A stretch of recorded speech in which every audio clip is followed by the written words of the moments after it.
Salve, saudara-saudariku yang terkasih dalam Kristus. Selamat datang kembali dalam seri renungan kita bersama. Setelah sebelumnya kita menyadari betapa pentingnya kitab suci bagi umat Katolik, hari ini kita akan menjawab sebuah pertanyaan mendasar namun sangat penting. Apa itu kitab suci? Ketika mendengar istilah kitab suci, banyak orang langsung membayangkan sebuah buku besar berisi kisah-kisah kuno, hukum, nubuat, dan ajaran moral. Namun sebenarnya, kitab suci adalah lebih dari sekadar buku. Dalam bahasa asli Latin, kitab suci disebut Sacra Scriptura, artinya tulisan suci. Bukan sekadar tulisan manusia, tapi tulisan yang diinspirasi oleh Roh Kudus, dikaruniakan kepada kita agar kita mengenal Allah dan memahami kehendak-Nya atas hidup kita. Dalam Katekismus Gereja Katolik, KGK, artikel 105, dikatakan, Allah adalah pengarang kitab suci.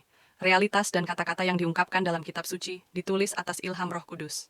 Artinya, meski kitab suci ditulis oleh tangan manusia, Musa, Daud, Yesaya, Paulus, dan banyak lainnya, tetapi isi yang mereka tuliskan berasal dari Allah sendiri.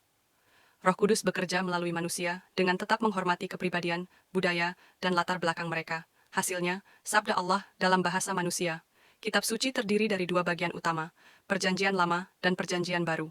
Perjanjian Lama menampilkan kisah penciptaan dunia, panggilan Abraham, perjalanan umat Israel, pewartaan para nabi, serta janji akan kedatangan Sang Mesias. Perjanjian Baru adalah penggenapan janji itu, yaitu kedatangan Yesus Kristus. Kehidupan, ajaran, wafat, kebangkitan, dan karya keselamatannya, serta pewartaan para rasul. Sebagaimana dikatakan dalam Dei Verbum, artikel 16. Perjanjian Lama mempersiapkan Perjanjian Baru dan Perjanjian Baru menampakkan makna Perjanjian Lama, keduanya saling menerangkan dan menerangi. Kitab suci, dengan demikian, adalah satu kisah besar cinta Allah kepada umat manusia. Satu kisah keselamatan yang berjalan dari kejadian hingga wahyu, dan menariknya, kisah ini belum selesai. Karena kita semua masih hidup di dalamnya. Santo Agustinus pernah berkata, Perjanjian Baru tersembunyi dalam Perjanjian Lama, dan Perjanjian Lama disingkapkan dalam Perjanjian Baru. Luar biasa, bukan?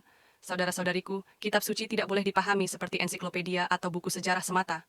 Gereja mengajarkan bahwa kitab suci harus dibaca dengan 3 prinsip utama, yaitu membaca dalam terang Kristus, karena seluruh kitab suci mengarah kepadanya. Kristus adalah kunci yang membuka makna terdalam dari kitab suci. Membaca dalam tradisi suci gereja.